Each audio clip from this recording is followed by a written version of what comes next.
everyone, welcome. As many of you are already aware, we talk a lot about the new fragrance releases on this channel, and naturally, as a result, I have my own little wish list of fragrances that I would like to add to my collection slash fragrances that I am really interested to try out.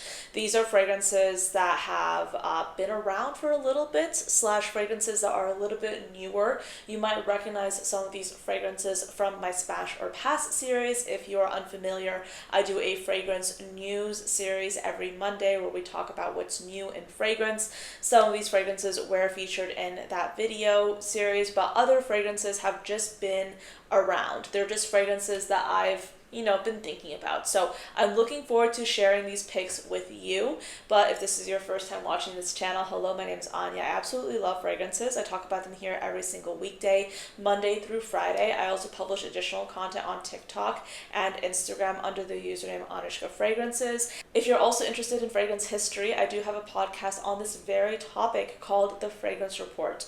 A new episode of this podcast does release every single Wednesday on Spotify and YouTube for you to watch. And if you're someone who is trying to be a little bit more mindful about your fragrance consumption, let's just say you want an effective way to keep track of what you already have in your collection, to see the notes that you have, see the accords, view the fragrances, the brands that you already have decants, samples, or full bottles of, then I would suggest checking out my fragrance collection log and expense tracker. This is a handy spreadsheet available for you in my Stan store where you can add in the fragrances you have in your collection, and through a variety of different ways, this spreadsheet helps you track not only how much you're spending, but also what you currently have in your collection with notes, accords, and even a way for you to rate what fragrances you like the most. So if you're interested in that, that's available in my Stan store. This video is also being created in large part because of many of you. This morning, I asked you to vote on which video topics you wanted to see the most, and a lot of you guys voted on my YouTube channel, and this video was one of the most popular videos that you guys picked. So that's why I'm going to be filming this wish list for you. And if you're not subscribed and you want to participate in polls like this in the future, do consider subscribing. My subscribers are the first to get notified whenever a new poll goes live, so you're able to have a hand in the future videos of this channel simply by sharing your vote or you're sharing your ideas, which I really do appreciate, and I love you guys for doing that because it really helps me create better content for you. So with that being said, let's get into it because there is a lot to cover in this video. I would say that this is a shorter list than some of you might have anticipated, but this is definitely a list of really strong contenders, really amazing perfumes that I very much would love to have in my collection slash try. So the first fragrance I want to talk about is one that I'm very much looking forward to testing out. I've never tried this fragrance before, but right when this fragrance launched, I wanted to try it a lot, and I still have it on my to try list. This is Chanel Chante Eau Splendide. Just to give you a quick recap, this fragrance has notes of red fruits, raspberry, rose, violet, and peach at the top, a mid of rose, geranium, and iris, and then a base of white musk and cedar. I have loved the Chance line for a really long time. They were some of the first fragrances that I tried and loved. And seeing this launch was really exciting to me, especially with the inclusion of the violet as a fragrance note, as well as the iris. I love those two notes so much, and I am really intrigued by seeing them in the Chance DNA. Like, I'd like to see them done in the Chance styling. So this is the fragrance I would very much like to try out, and if I like it enough, I likely will be buying it. If I like it more than Chance Eau Fresh, I will probably buy it, because that one for me is definitely like my number one favorite Chance fragrance. If you're unfamiliar, Chance Eau Fresh is a beautiful, zesty citrus fragrance that happens to have a gorgeous woody undertone that also has a tremendous lasting power. That fragrance is so good, and I love it so much. But yeah, I'm very much looking forward to trying this new flanker of the Chance line, especially since it's been a while since we saw a flanker from this line. It's been, in fact, years. So definitely looking forward to this one. The next fragrance I saw on TikTok, and this went on the to try list because I've never really heard of this brand before, and I haven't seen much from them, but I noticed a few content creators that I follow talk about this fragrance in a really positive way. This is Marshmallow Musk by the brand Maison Urfe, and this is a floral woody fragrance with notes of magnolia petals, Earl Grey tea, and lavender at the top, a mid of marshmallow, jasmine, and iris, and then a base of musk, powdery notes, vanilla, and woody notes. So Urfe itself is a designer brand that is made in collaboration with perfumers Honorine Blanc, Alexis Grugan, Frank Vocal, and Elias Hermenides. I can't, it's late in the day. My pronunciation is not the greatest, but yeah, these are some really distinctive looking fragrances. I would be keen on trying these out. I don't know too much about the brand to begin with, but I feel like this could be cool. So next up we have House of Atropa. I have heard quite a bit about this brand. You might have already seen this brand being featured in some of my new releases videos because they've had a few of really interesting releases, namely He is Fish, She is Fish, She is Cat, Herbal Smoothie. They have a few really inventive launches. I'll flash some of the notes and some of the bottles on the screen so you can see they're really pushing the envelope with a lot of these. This is purely a brand that I'd be curious to try out because I haven't seen anything like this. This seems like a collector's item. It seems that they're really trying to push the envelope with these. I would be curious to try them out just out of curiosity. The pricing of these is relatively affordable considering that they're pretty out there. I mean, kind of relatively affordable. It's like around $200 give or take. So I understand for a lot of people that's not affordable. It's clear that we're talking about a conceptual artistic niche house. So this is kind of like bordering on the edge of affordable niche. For me, by the way, affordable niche is anywhere around $200 under. So that is what I consider affordable niche. Affordable is a very elastic term. What might be affordable for some might not be for others. So I'm pretty cognizant of that, but when it comes to affordable niche, that's where I'm at. Not to say that just because something is affordable niche means that you could just spend money like that without abandon. That's not what I'm saying at all, but I would say considering they're a niche brand, I would think that this is like a relatively fair price, but this is the kind of brand that I would like to have a discovery set from. The next thing that's on my wish list is from House of Beau, and granted, I was waiting to get this because I kind of suspected they might go on sale this Mother's Day, and I don't think that's going to happen. But I was told that they went on sale last year, and they might go on sale again this year. I don't think that's going to happen. This is Infinitude by House of Beau. I honestly will probably I'll probably get this fragrance because I've been thinking about this fragrance for a really long time, and this is the kind of fragrance that would definitely fill a gap in my collection because it is an oud. So it's literally called Infinitude. And there are some other newer releases from House of Beau, like such as Ave Maria, that I haven't tried personally, that I would like to try. But they have some other releases like Bonbon. I tried Bonbon when I was at Bergdorf's a few months ago, and I liked it. I didn't love it. I still like Infinitude a lot more. So Infinitude has notes of myrrh, vetiver, and peyote at the top, a mid of cedar, patchouli, and black pepper, and then a base of incense, oud, and gurjan balsam. So I have a decant of this. I treasure my decant. I love it so much. I love the way this fragrance smells. I don't have a natural like oud in my collection at this point. I don't know if this is natural oud or not. I can't remember off the top of my head, but I don't have a fragrance with this kind of scent profile yet. So this would fill a gap in my collection. I think I'm gonna try and swing for the 40 milliliter size. This does seem really interesting. So yeah, this has been on the wish list for quite some time. It's been established. I love the scent. I'm just procrastinating on actually getting it. So another fragrance that I've kind of been waiting for a really long time. I might honestly get this fragrance, but I'm kind of not quite sure about it. And I would actually like your feedback on this. Is Lipstick Rose by Frederic Malle.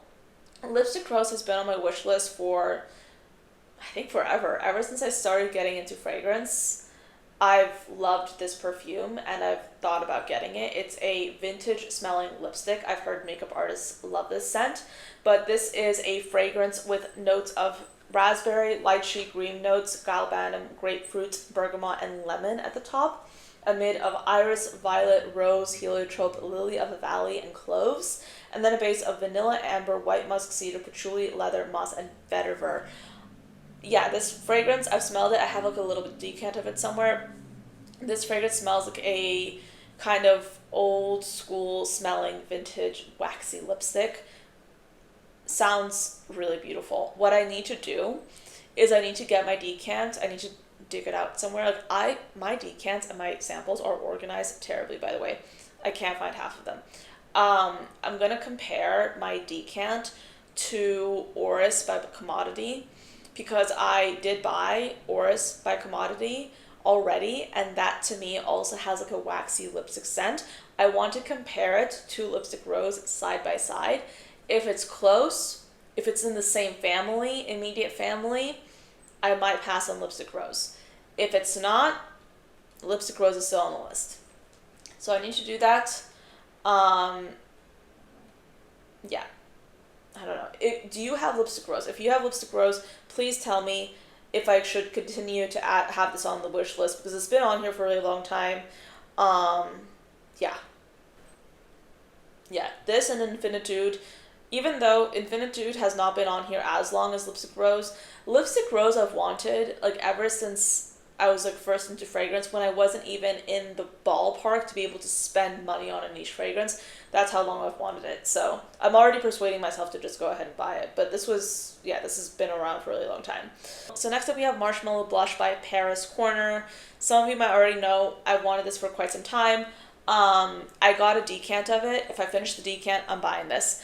To recap, this is a fragrance with notes of raspberry, strawberry, and lemon at the top, a mid of ambroxan and orange blossom, and then a base of marshmallow and musk. So this perfume is supposed to be kind of similar to Kayali's Yambushi Marshmallow, but apparently, according to the reviews I've seen online, it's supposed to last longer. My issue with Kayali Yambushi Marshmallow is that it lasted like a body spray on me. This does not work for everyone.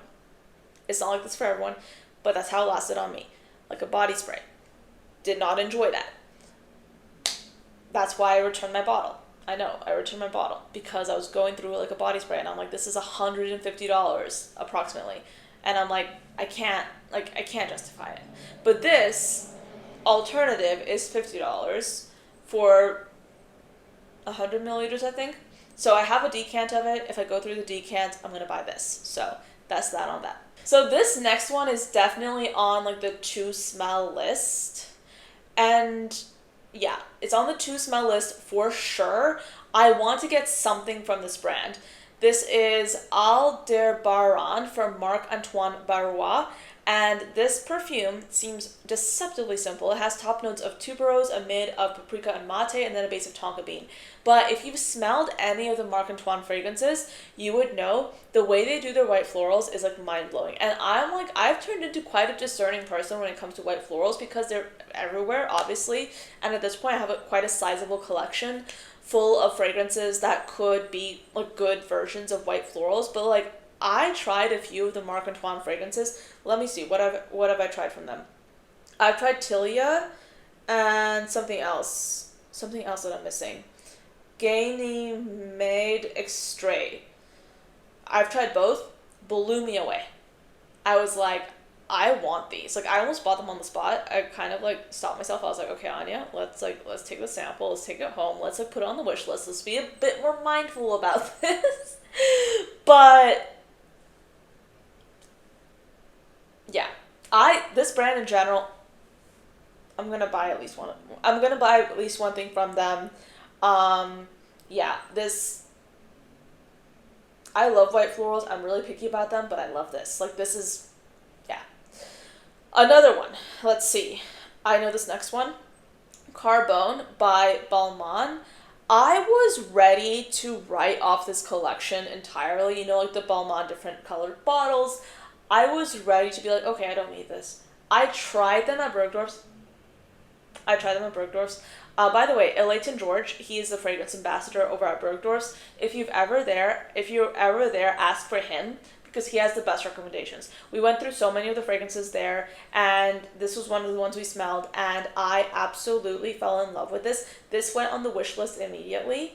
This is a fragrance with notes of white musk, suede, sandalwood, patchouli, and cumin. All the things I like. Well, okay, I don't always love patchouli, but I always love suede, and I really like rose, and this smells like a bougie rose fragrance. Like a bougie rose with suede. It smells delicious. I think I sprayed it on skin, and like I make it a point to try and not spray any fragrance on skin if I'm going into a department store and smelling fragrances, because I want to experience the fragrances. I don't want to like just spray 10 different perfumes on. But I think I sprayed this on my skin. That's how much I fell in love with it. So yeah, this is on the wish list for sure. Yeah, my wallet, not happy. Also, okay, I kind of like added this in because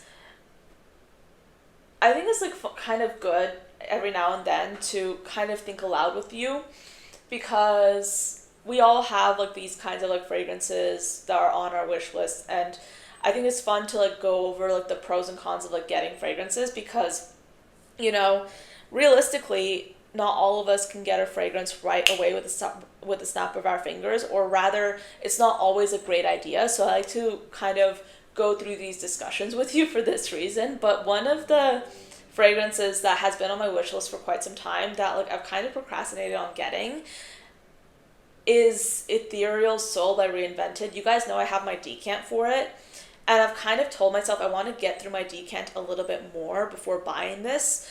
And now that it's summertime, I can't really picture myself buying this fragrance. But this is kind of like, this fragrance is wedged into the fragrance wish list, so to speak. Because this is truly a beautiful cherry fragrance. So one of the best cherry fragrances that I've smelled. It is insanely good. So we have cherry, bergamot, and lemon at the top, a mid of blackcurrant, raspberry, iris, freesia, and jasmine, and then a base of musk, moss, and amber. This smells amazing. It's a full-bodied ambery cherry. It has like some clean powdery nuances to it, but it's like a full-bodied syrupy cherry fragrance. But it's not lost cherry. It's nothing like that. It's a very unique cherry, and also blackcurrant plays a central role in this fragrance. This is an absolute love. In terms of like the next cherry fragrance I buy, it'll likely be this one. It's really, really good. But anyway, that's it for this video. That's it for my wish list. Let me know, are there any fragrances here that you've tried? And if so, what are your thoughts? And do you think that any one of these fragrances is like particularly like must have? And if so, which one is it? And also, if you've tried Chance Eau Splendide by Chanel, please tell me what you think about it. I would love to hear your thoughts in the comments. But yes, that's it for this video. Thank you for watching till the end, and I'll see you next time. Bye.